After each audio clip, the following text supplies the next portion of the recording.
Good evening and welcome to Pellowe Talk. We're just having a listen to Reverend Dr. Martin Luther King talking about civil rights.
I'm really sorry you can't hear that. My mistake. Thank you all for jumping in and telling me about that.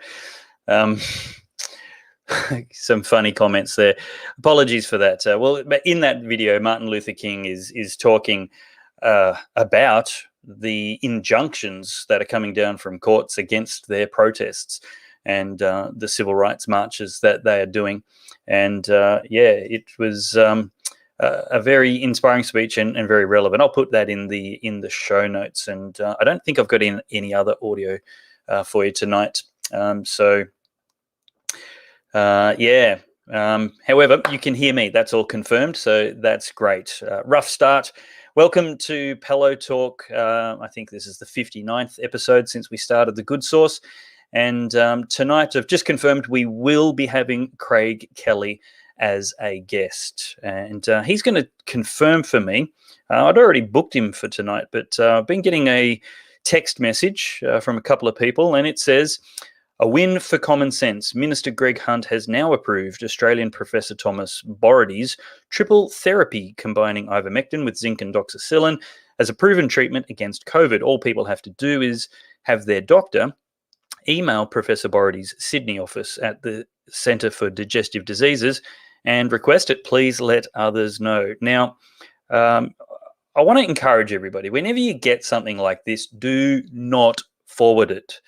Do not forward it, do not share it until you have verified the original source or at least being able to attribute it to somebody who you know will have verified that source. I hope I can be that kind of person for you, that if I tell you something, I've heard it, I might have to protect the source, but you know that I wouldn't repeat it unless I'd verified it.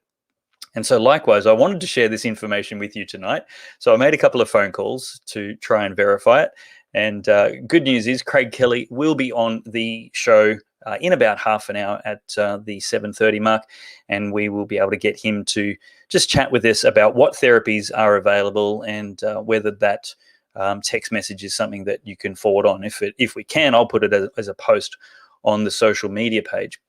Well, let's have a look. Now, something else I want to announce tonight is that Topher Field is going to be doing a show on the Good Source. He's doing his show anyway. We will be syndicating it and sharing it on the Good Source. So you'll be able to go straight to the Good Source Facebook page. You might be watching the show there already, or you might be on the Dave Pellowe page or YouTube channels.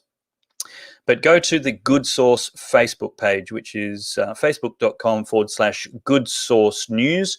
And there's a great show with Senator Malcolm Roberts on at 8 o'clock, straight after this show finishes. I'll actually be putting the comments up at that stage. not on camera, not part of that show, but just helping produce it. So Topher's description says, forget the 10-second sound bites and out of context gotcha journalism. Topher likes his chats the same way he likes his cigars, slow, complex, and preferably with a little bit of spice to keep things interesting. No one can predict where a slow chat will go, but Topher and Malcolm share common interest in topics spanning from the Murray-Darling Basin Association, the Bradfield Scheme, human rights, climate change, the Grand Solar Minimum, COVID-19, vaccines, lockdowns, the UN, and much more. Grab a mug of tea or something a little stronger if you prefer and settle in for a slow evening of thoughtful conversation as Topher enjoys a wide-ranging and unpredictable slow chat with Senator Malcolm Roberts. Now, you may be saying, who is Topher Field? And I'm very glad you asked that question. Topher he's got a wonderful station, and he's been a channel, YouTube. He's been making things really well, high level of cinematography for a long time. I'll just put me in full screen while I'm not showing anything.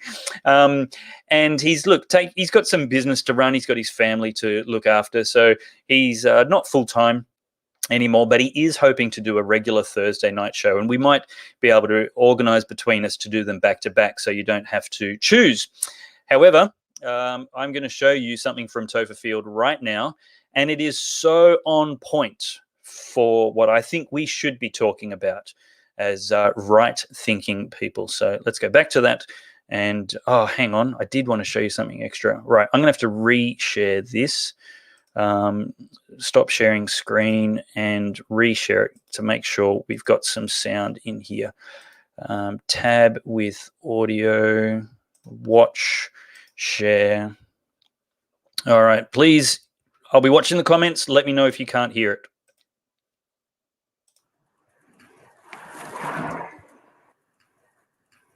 Aha!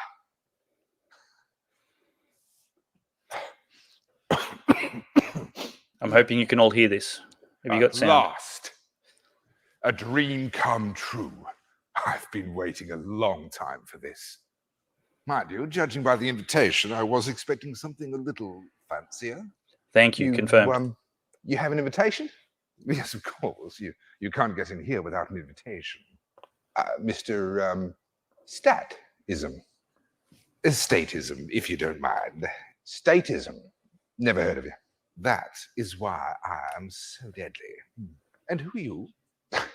Only the deadliest pandemic in the history of mankind. Unprecedented, they called me. Well, I am a big fan of your work. You've killed 300 million people. If you don't mind me saying so, you aren't quite what I expected the bubonic plague to look like. The bubonic plague? Why does everyone keep saying bubonic plague? Well, because you did say that you were the deadliest pandemic in the history of mankind, so... Not that one. Oh. The smallpox? No. Spanish flu? No. Plague of Justinian? Do I look like I'm 1,500 years old? HIV. Oh, for hell's sake, I'm COVID-19. You're COVID-19? Ah. Yes. How many people have you killed?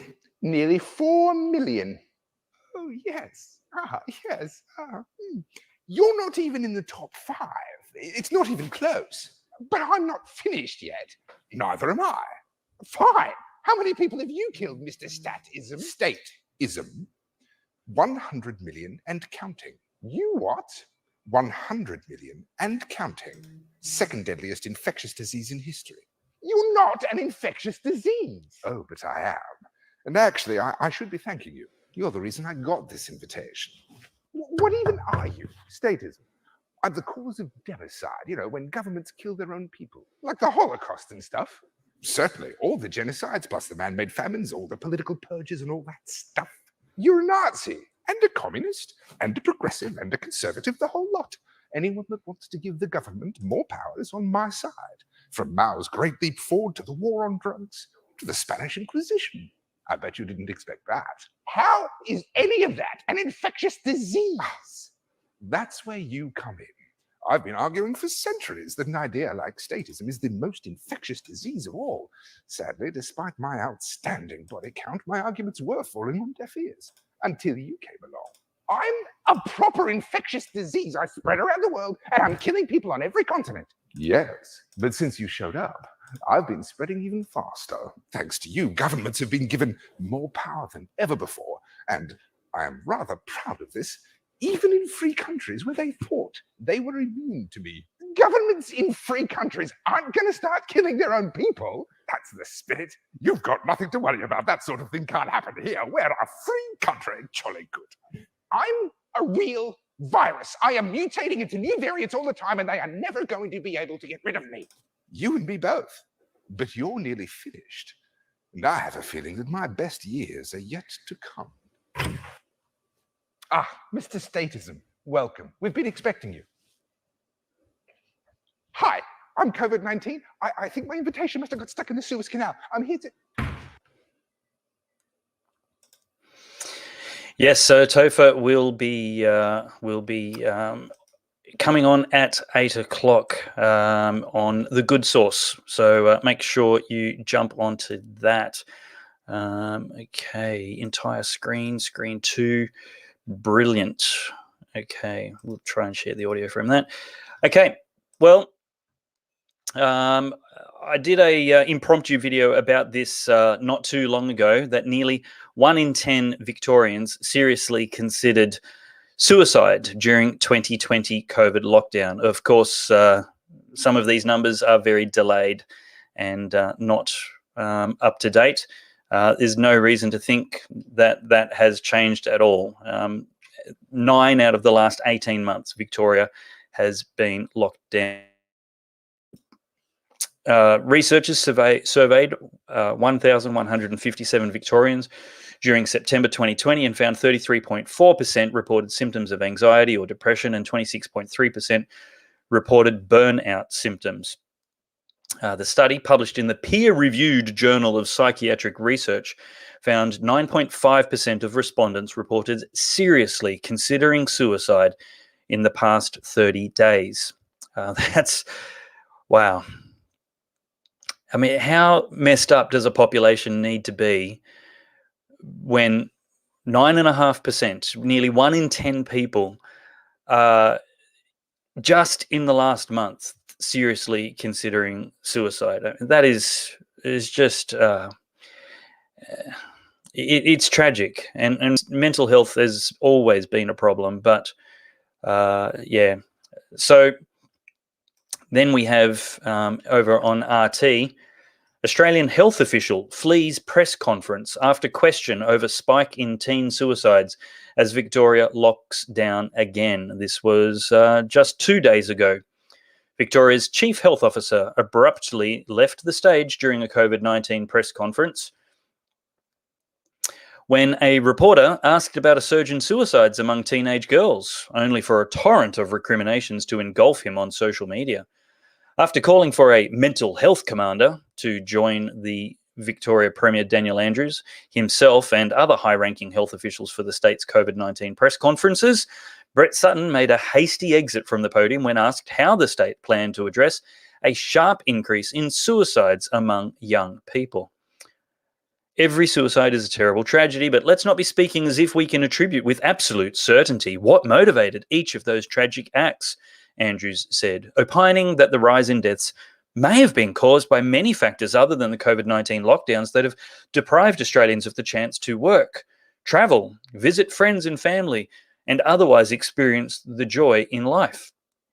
The alternative is that this goes on for longer and it is harsher, or we suffer hundreds of deaths, literally hundreds of deaths from coronavirus, Sutton had reasoned before his swift departure, arguing that not locking down would deliver worse outcomes.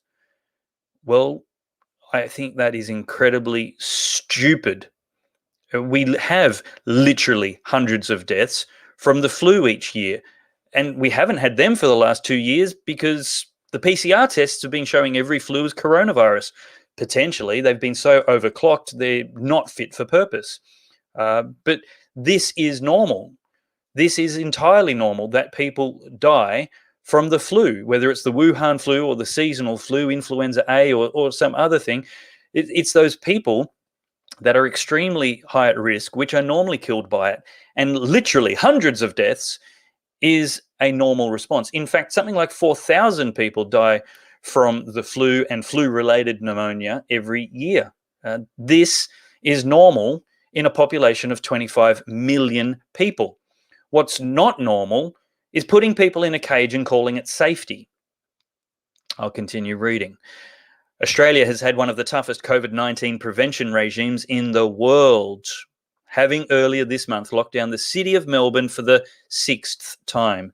Previous lockdowns have seen public housing residents confined to their apartments, unable to even venture outside, cops patrolling the hallways of high-rises, and groceries having to be delivered sporadically and less than fresh to the frazzled inhabitants. The heavy-handed restrictions won Andrews the ignominious name of Kim Jong-dan. Unlike Sutton, most Australians seem confident about where to place the blame for the soaring suicide rate among teen girls, linking the increase in deaths with the oppressive lockdowns. Genius. Remarking that the country deserved better, social media users demanded the authorities be held to account. Very unlikely. Many noted that the state government didn't seem to care about the dead and dying so much as the control measures their deaths could be used to justify. Dan, don't worry about suicide when we can get 0 COVID cases. Based on what science? Liesel asks. Chris says, will they ban smoking now? Yeah, hundreds of deaths a year. Totally. It's definitely.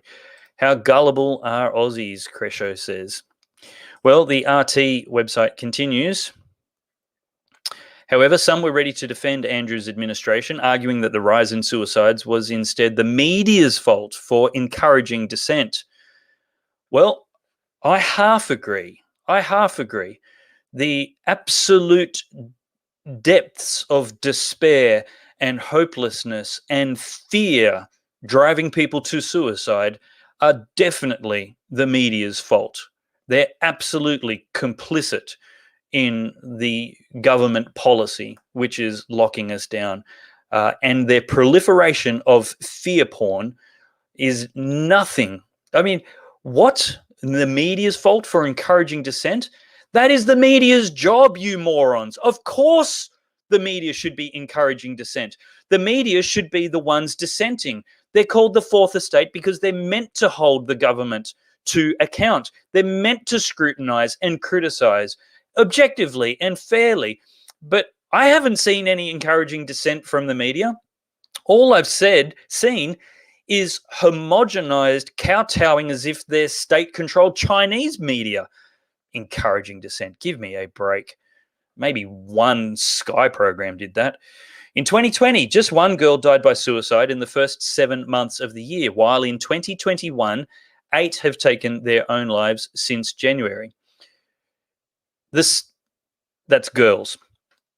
The shocking spike in suicides by young females was described by psychiatrist Patrick McGorry as a shadow pandemic, exacerbated by the lockdown and the government's refusal to treat the issue with the same degree of urgency as it had COVID-19.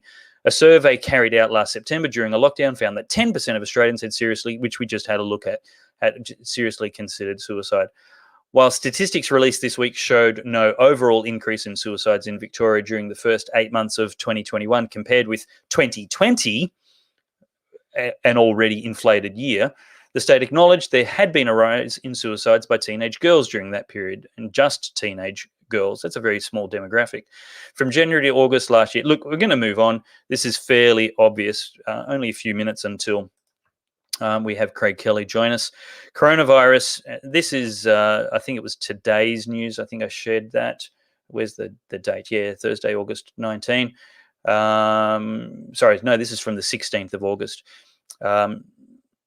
Coronavirus, parents deserve the truth on the danger of lockdowns.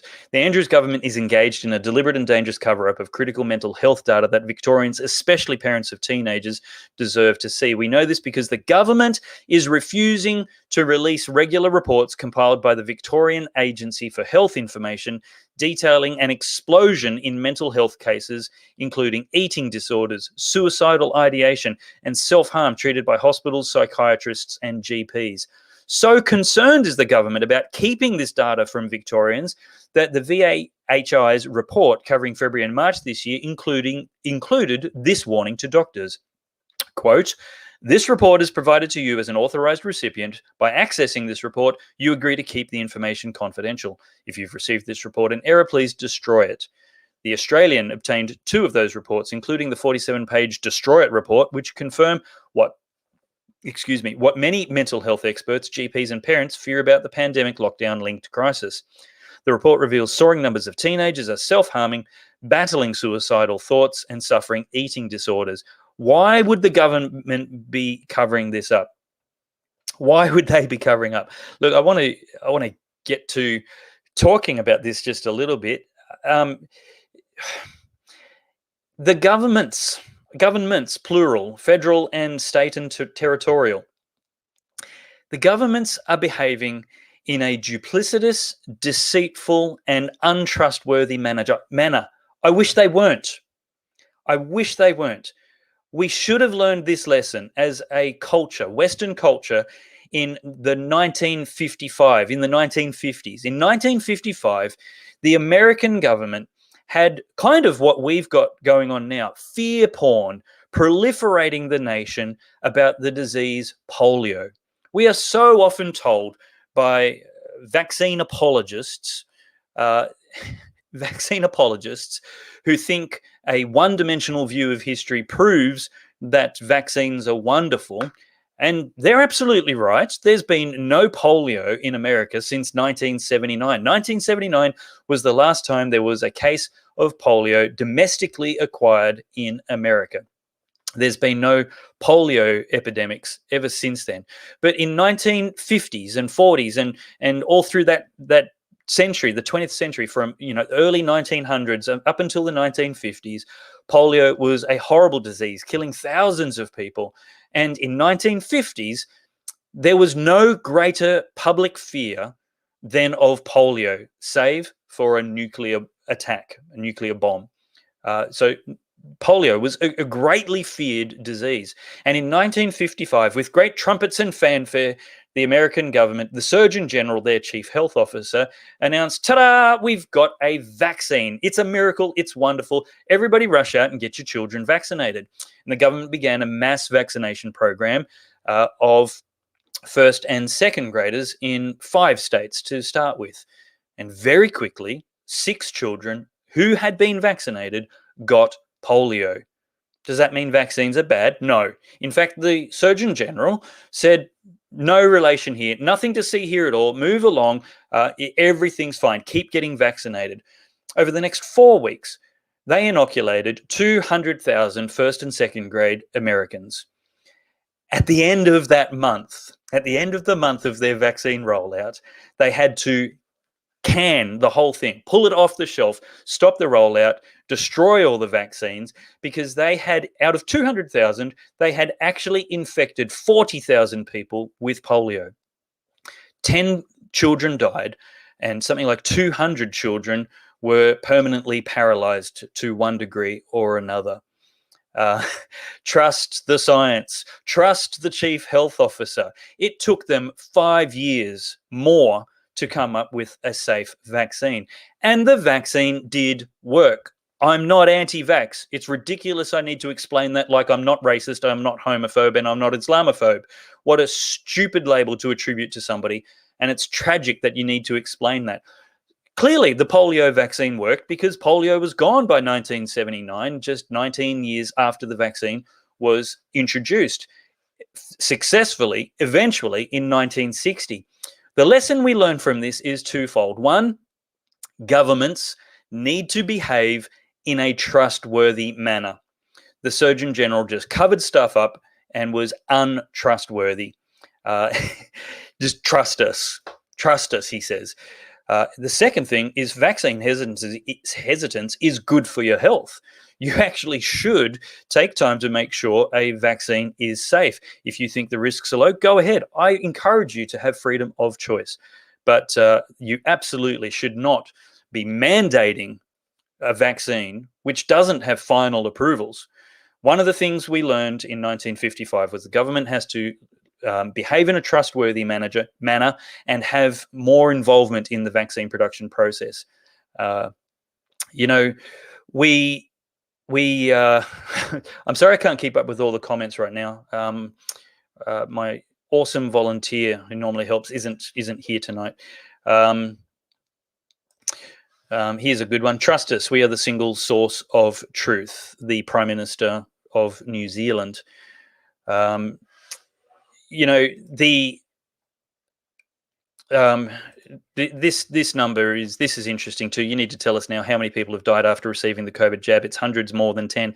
Look, and this speaks to the government's untrustworthy behaviour. The paradigm, the metric, the standard they have set in reporting COVID deaths included people who died with COVID.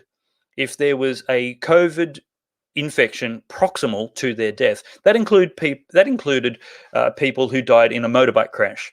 There is so many COVID deaths which are totally. I mean, just this last week or so, we had the fear porn media trumpeting the fact that a 15-year-old had died with COVID. It took them a good half a day to start adding the detail that he actually died from pneumococcal meningitis, which has an 8% case fatality rate in children, unlike COVID, which has a 0.3 to 0.4% fatality rate. The bottom line is that we need government to act in a trustworthy manner. For a start, AHPRA should not be censoring doctors, threatening them with deregistration if they question the science, debate the science, and criticize the science. It doesn't undermine public confidence. It increases public confidence to have a fair, free, and transparent debate. What does undermine confidence is when the science is opaque. The Surgeon General or the Chief Health Officer tells us to just trust the science when they won't tell us what the modelling includes, and we have all kinds of censorship and shutdowns so that we're not even allowed to talk about it without being labelled as an anti-vaxxer, which is the new racist / homophobe / climate skeptic. Well, somebody who knows all about censorship and all about being shut down from debate is Craig Kelly, MP. Craig Kelly is a federal member of our parliament representing an electorate in Sydney just near the Prime Minister's. And Facebook had the gall to take him off their platform, a sitting elected member of parliament facing a re-election, and we have a foreign corporate interest interfering in our elections. Well, Craig Kelly has been fighting the good fight. That's why Facebook censored him and took him off. And right now he's putting a bill to the parliament to actually talk about our rights and freedoms and address them and protect them so that the states can't mandate the vaccine. Welcome to Pellowe Talk, Craig. It's wonderful to have you with us. Hang on, I can see you in the preview there, but have you got a bad connection maybe? You might have to pop out and pop back in. Can you just wave your hand? I can see you in the thumbnail. Yeah. No, it seems to be. You got. Okay, I can hear you barely, but we've got a black screen. It seems to be frozen. Is there a chance you can get a stronger internet signal?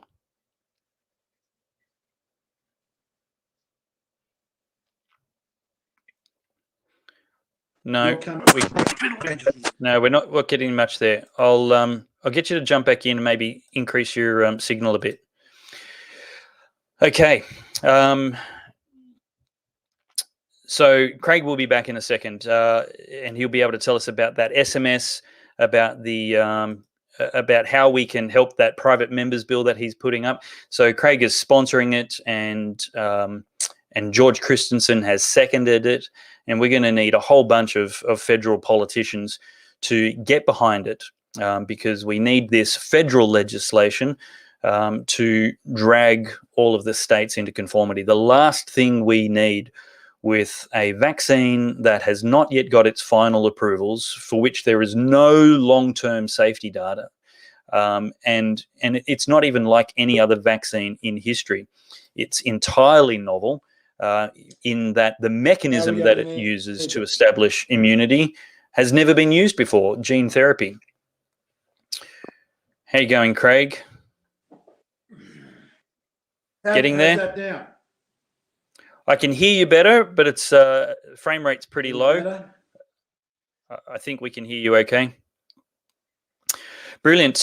Well, why don't you start by telling us about the private members bill you've put up and what it's for, what it does, and how we can help.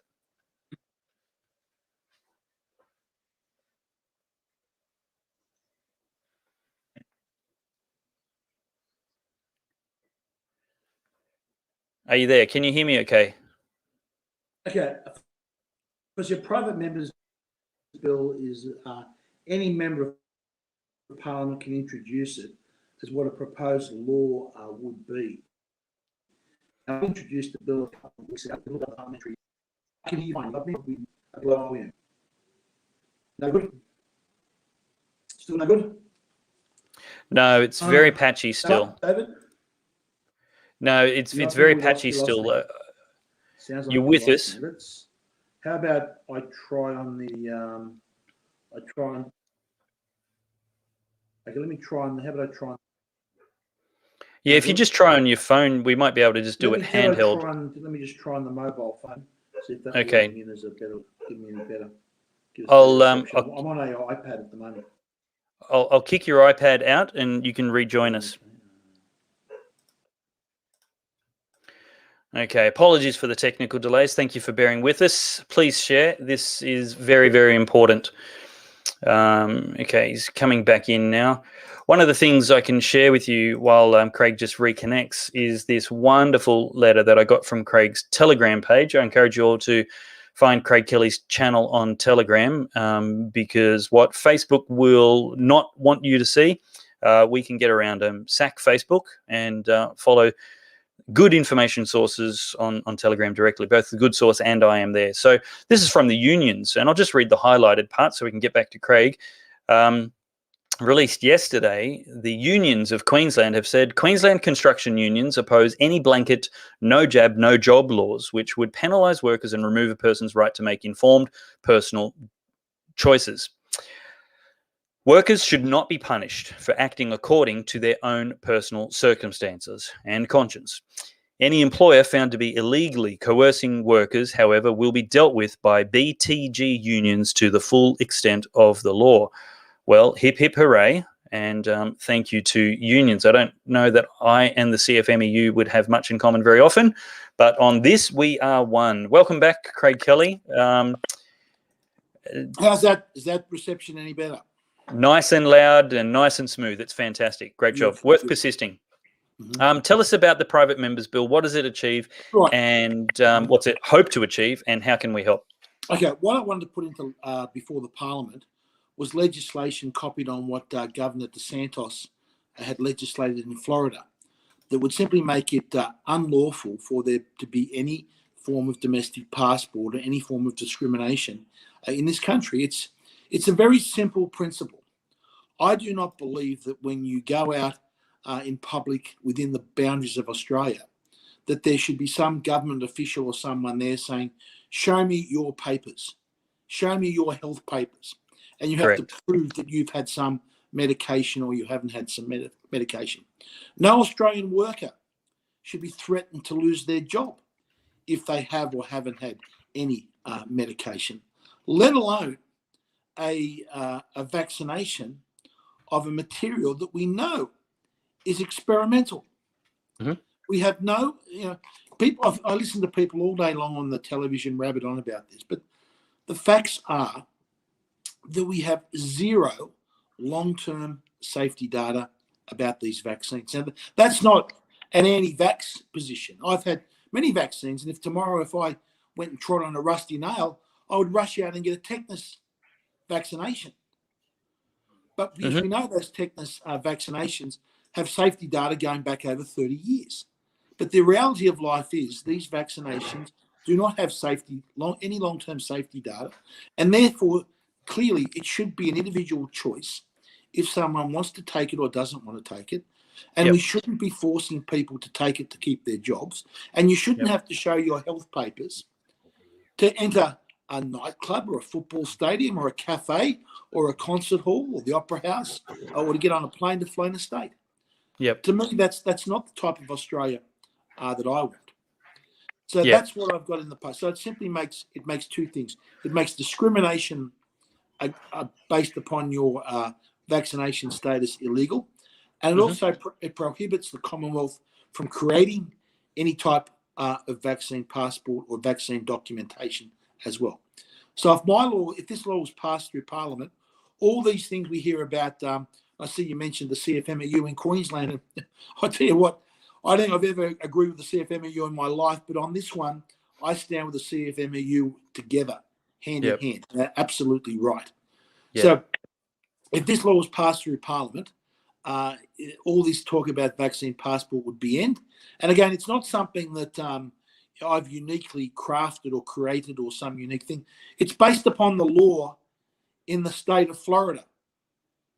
Brilliant. From Governor Sanders. So it's we've modelled it off that, and that's what we're putting towards the Australian Parliament. Now, the problem we've got at getting it through is that even though it's a bill, the government and the Prime Minister can decide if or when that bill is brought on for debate, and if and when it's brought on for a vote. Now, my concern is the Prime Minister doesn't seem to want to even debate these issues, let alone have a vote on them. Now, surely we can have this debate in Parliament. This is an issue that's tearing the country apart. Yep. Now, let's have the debate. Let's have it as a conscience vote on both sides of politics, and let every member of Parliament stand up and work out what side are they on. Are they on the side of freedom and liberty and individual rights, or are they on the side of coercion? That should be the test. Now, I know there's many people on the Liberal side of politics that would vote with me on this bill, but we're never going to find out unless the Prime Minister has the courage to put it before the Parliament and let it be debated. Yeah. No, 100% agree. Now, as to the alternative therapies, before I move on to alternative therapies, what can we do to support the bill? Well, what help do we need? Do you need from us? Is to contact your local member of Parliament and say, do you support Craig Kelly's no vaccine passport bill? Will you argue for it to be brought on for debate and a vote? Yep. If they say no, or they give some obscure answer, write to your member of Parliament and say, if that's the case, at the next election, I will vote against you. All my friends and my family will vote against you. I'll actively campaign against you. I'll be donating money to your political opponents. Yep. And I'll use every effort, and I'll be handing out on election day with countless number of my friends to vote you out of Parliament, because you do not represent the Australian values that I would expect from my politicians to stand up for human rights and for my liberties and my freedoms. So, in brief, we're going to call our local MPs and ask them if they're supporting your bill, ask them to support your bill, and promise to remove our support for them if they don't support us in this. And what your bill is seeking to achieve is banning vaccination mandates and vaccine passports. Is that a fair, simple reduction? So it doesn't stop. If someone wants to go and get vaccinated, good luck to them.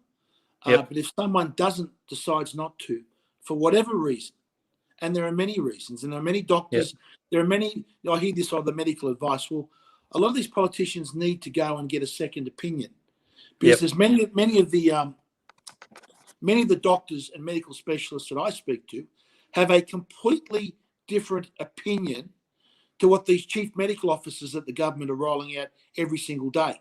Yep. And I'll tell you what, and the doctors that I've spoken to, I will back, these are international experts, I will back their qualifications and their expertise and their hands-on experience against any medical bureaucrat that any government's federal or state can throw up. Yep. Now, I want to come back to that a little bit, but this text that's been doing the rounds, A win for common sense. Minister Greg Hunt has now approved the Australian Professor Thomas Borety's triple therapy combining ivermectin with zinc and doxycycline as a proven treatment against all COVID. All people have to do is have their doctor email Professor Borety's Sydney office and request the protocol. Please let everyone know. Is that great breaking news that we can share and confirm? Firstly, it is a proven treatment. Professor Borety released a paper about 3 weeks ago, which he shows it unequivocally works. You've got experts from around the world showing that as a treatment, especially when it's combined with other drugs, that's ivermectin combined with other drugs, unequivocally reduces the risk of infections, the risk of hospitalisation, and the risk of death. I think that is anyone that disputes that is really, I think, causing harm to public health. But the only thing is, I think the thing you were talking about is actually 12 months old. Yep. Professor Borety has been made, his press release was from August. I think that's where some of the confusion was in. People saw it August and thought it was August this year when it was actually August 2020. Remember, ivermectin is a lawfully available drug under prescription in Australia.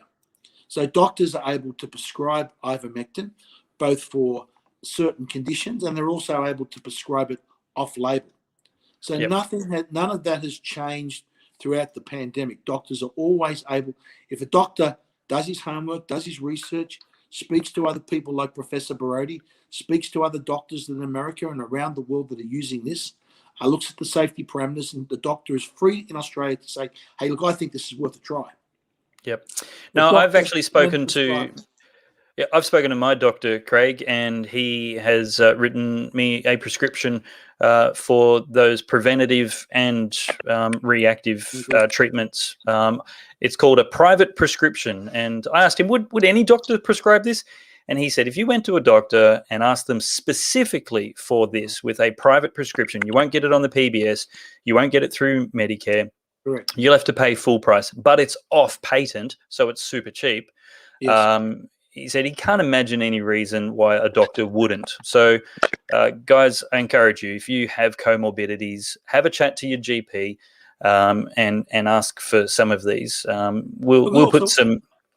I, as a politician, and this is what frustrates me, I see many politicians coming out giving medical advice about what people should be treated with. I've never given anyone any medical advice other than to consult your doctors and do your own research and speak to it. Now, when it comes to you talking about ivermectin as a prophylaxis, that means to prevent you getting the illness. There's something like 19 studies into this, and all 19 of them show that it's highly effective to prevent people getting infected by COVID. Now, this is the next thing I want to talk to you about. We've got a government right now which is fighting the good fight, waging the war, and all those highly evocative, manipulative metaphors, justifying emergency powers to abuse the nation. And they're investing money at any cost and extreme to find treatments and therapies. I find it really hard to take them seriously when they say they want our health. Okay. Let me just give you an example on that. Sorry, I've got a... You right? Okay, I just had background noise in there from the next show we're doing with Topher Field. Sorry, I had to mute it, but that's all done now. Apologies for that. Can I just give you an example of what you're talking about there? Okay. Now, we in New South Wales, we hear, we want to reduce the number of hospitalisations and we want to reduce the number of people in the ICU. Now, we've had, I think, during this latest round, I think since about the 1st of June, something like 6,000 to 7,000 COVID positive cases for about 450 plus hospitalisations. I think there's about 50 odd people in the ICU. In Southern California, there's a doctor that runs a series of clinics, Dr. Brian Tyson and George Fareed. They've treated 6,000 COVID patients. So they've got a bit Whereabouts are they? In Southern California. Okay. They've treated 6,000 COVID patients. So remember, New South Wales, we've got around 6,000 or 7,000 total positive cases. And I would assume many of those asymptomatic that aren't even sick. But Dr. Tyson and Dr. Fareed have had 6,000 patients come to their clinic that have said, I've got COVID. What early treatment can you give me? They have had, remember, we've had over 450 hospitalizations, over 50 people in the ICU. Because we don't use it, our health bureaucrats don't recognise early treatment, which is, again, ivermectin, hydroxychloroquine, zinc, vitamin C and D. Okay? Dr. Tyson and Dr. Fareed use early treatment. They have had just 4 hospitalizations out of 6,000 people. Wow. Out of 6,000 cases. 100 times less than what we've had in New South Wales. And our health bureaucrats are not listening to people like Brian Tyson, not listening to their experience and thinking, no, we know best. And these clowns, I'm sorry to use the word clowns, because that's what they are. And we've got that's 400 people in hospital.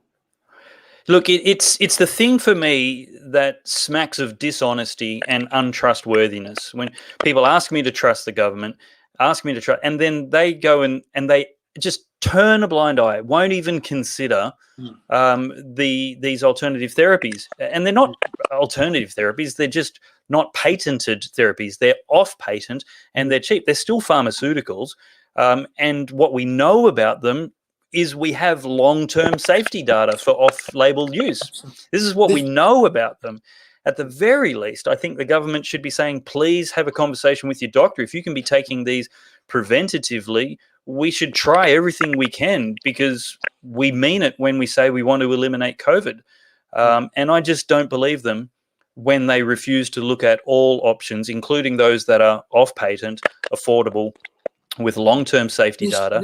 I'll be honest, this is one of the greatest disgraces and greatest policy failures in our nation's history.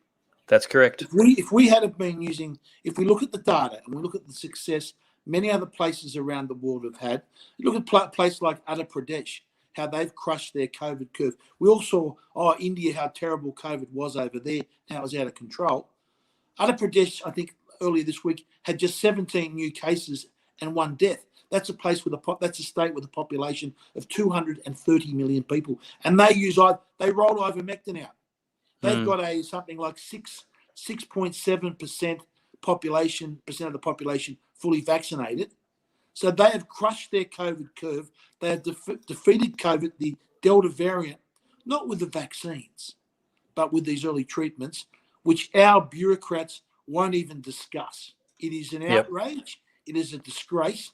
These lockdowns would be unnecessary if we were using ivermectin-based treatments that have been recommended, right, not by Craig Kelly, but been recommended by Australia's internationally renowned Professor Tom Barodi 12 months ago.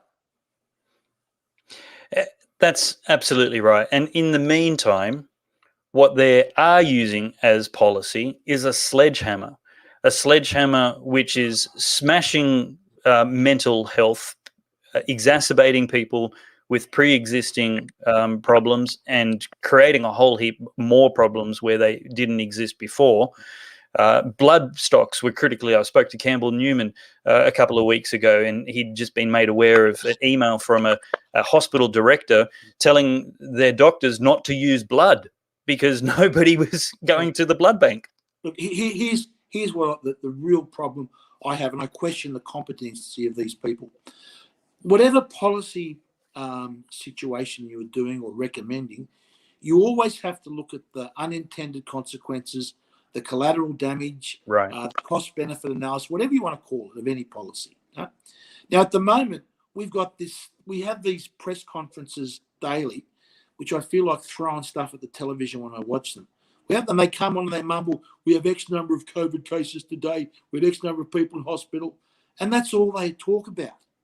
Now, okay, if you're having these lockdowns and you think these lockdowns are justified, tell us what you believe, how many COVID cases that you're avoiding, how many hospitalizations you're avoiding, how many deaths you're avoiding, right? And then if you used early treatment, what would that come back? Now, on the other hand, what are the costs of these lockdowns? What is the economic cost to start with?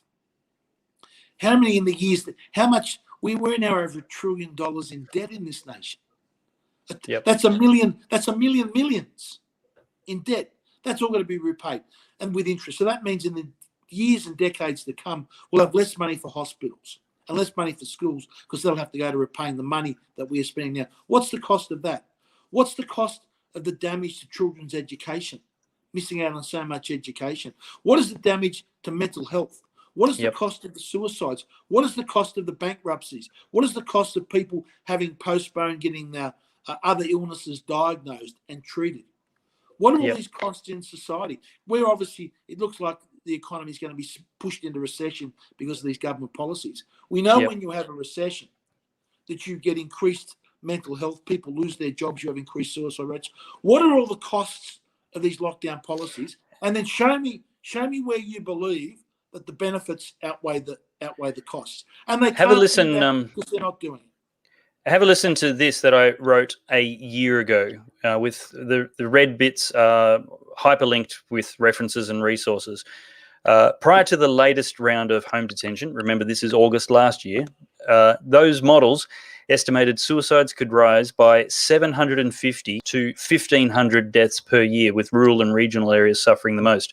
According to a statement from Beyond Blue, quote, through July, as Victoria reintroduced stage 3 restrictions in some locations, contacts about anxiety spiked 50% and contacts about depression doubled 200%.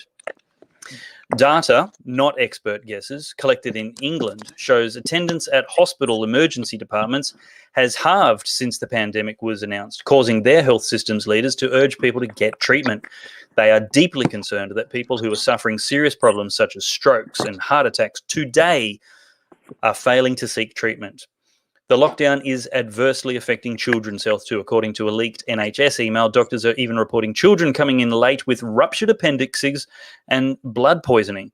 There's been a huge reduction in cancer screenings. Richard Sullivan, a professor of cancer and global health at King's College London, warned the impact on years of lost life could be quite dramatic, given cancer patients tend to be younger than those dying of coronavirus. Later diagnoses for conditions like cancer may not show up in death figures for another year or two. By the way, Craig, your picture's upside down right now. I know, I'll just put a quick little bit of charge on the phone. There we go. We should be okay. Keep That's charging. You've got another minute. Analysis by the Institute for Fiscal Studies notes a 1%, this is what you were saying, Craig, made me open up this article. A 1% drop in employment, a 1% drop in employment leads to a 2% increase in chronic conditions such as obesity and diabetes, affecting the poorest in society the most. But as long as they don't die this year of or with coronavirus, right? Yeah.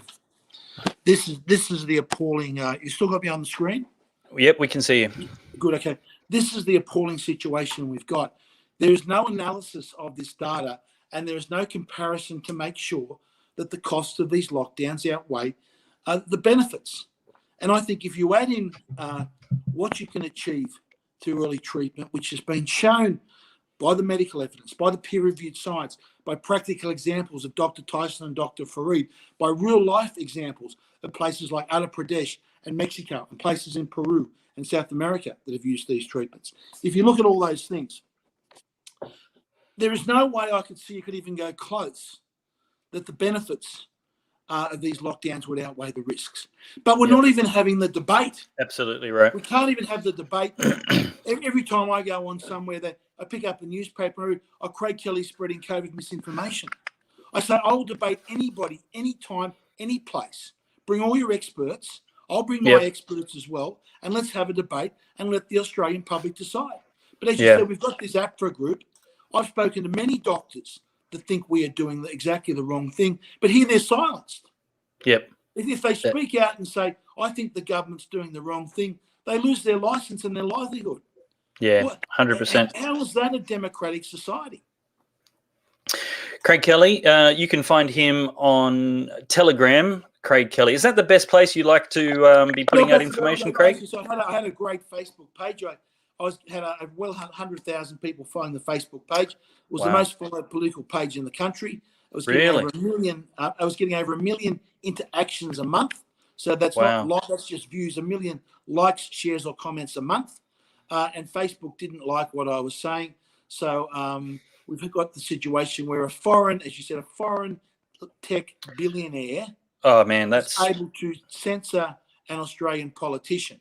Yeah, it's foreign political interference, and it's more overt and obvious, and not a theory like the Russian collusion hoax. This is the real deal. But you're up to 27,000 followers there now, so guys, get on Telegram and follow Craig Kelly.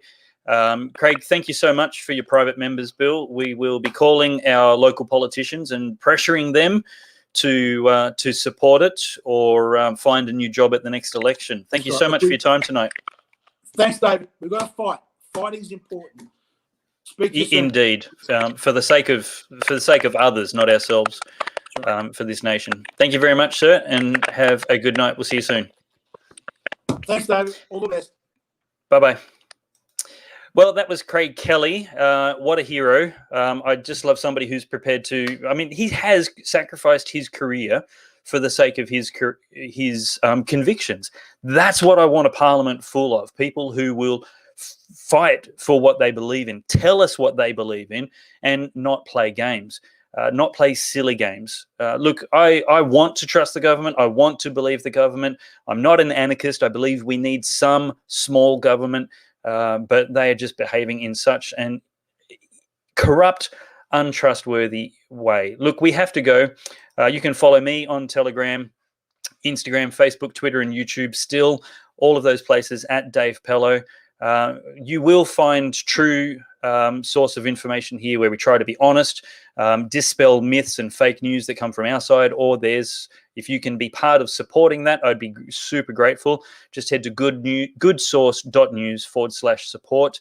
And make sure you send your stories of hurt and suffering to me. I want to tell those stories. These are the things that are going to change the minds of those people who have got fingers in their ears when it comes to the Constitution, science, and just basic morality. And appreciate your watching tonight. Head over to the Good Source Facebook page now, and we will be jumping straight into the live show where this conversation can continue with Senator Malcolm Roberts and hosted by Topher Field. That's it for tonight. Here is the outro, and I look forward to seeing you next week, same time, or right now on Topher Field's show. Good night. Today, we need a special kind of courage. Not the kind needed in battle, but a kind which makes us stand up for everything that we know is right, everything that is true and honest. We need the kind of courage that can withstand the subtle corruption of the cynics, so that we can show the world that we are not afraid of the future.